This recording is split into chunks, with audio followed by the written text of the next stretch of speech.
Donald Trump est un gros menteur. Les Américains perdent leur influence à cause de lui. Écoutez pourquoi il a stoppé son opération Liberté au détroit d'Ormuz.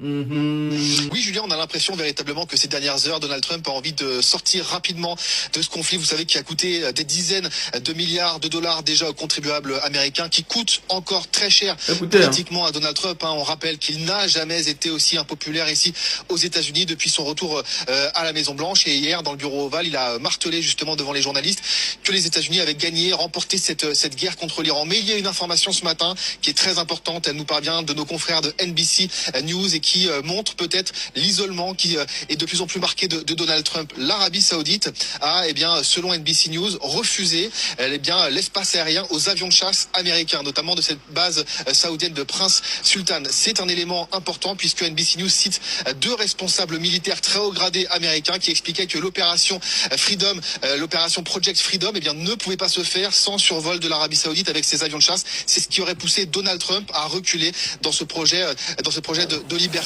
Donald Trump qui est donc très certainement en train d'être poussé vers la diplomatie parce que l'Arabie Saoudite, on le sait, souhaite donner l'avantage au Pakistan et au dialogue. C'est un gros menteur.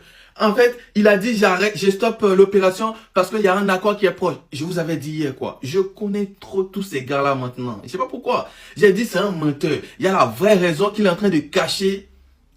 Voilà maintenant qu'ils sont en train de sortir. Ce genre de trucs, ça sort normalement après la guerre. Mais les gens ils sont tellement pressés, ils investissent très vite maintenant que c'est sorti. C'est parce que ces alliés, quand j'ai dit ils sont en train de perdre leur influence, ces alliés, l'Arabie Saoudite qui avait tout misé sur les Américains, dit non aux Américains en plein guerre. Tu n'utilises plus mon espace, tu n'utilises plus toi-même ta propre base militaire chez moi, dans mon pays, tu n'utilises plus. Et c'était pas que l'Arabie Saoudite. Il y avait le Koweït qui a dit non également, le Bahreïn, enfin, tout le monde, sauf les Émirats Arabes Unis, qui sont en train de faire une erreur monumentale dans cette guerre. Même les Saoudiens qui étaient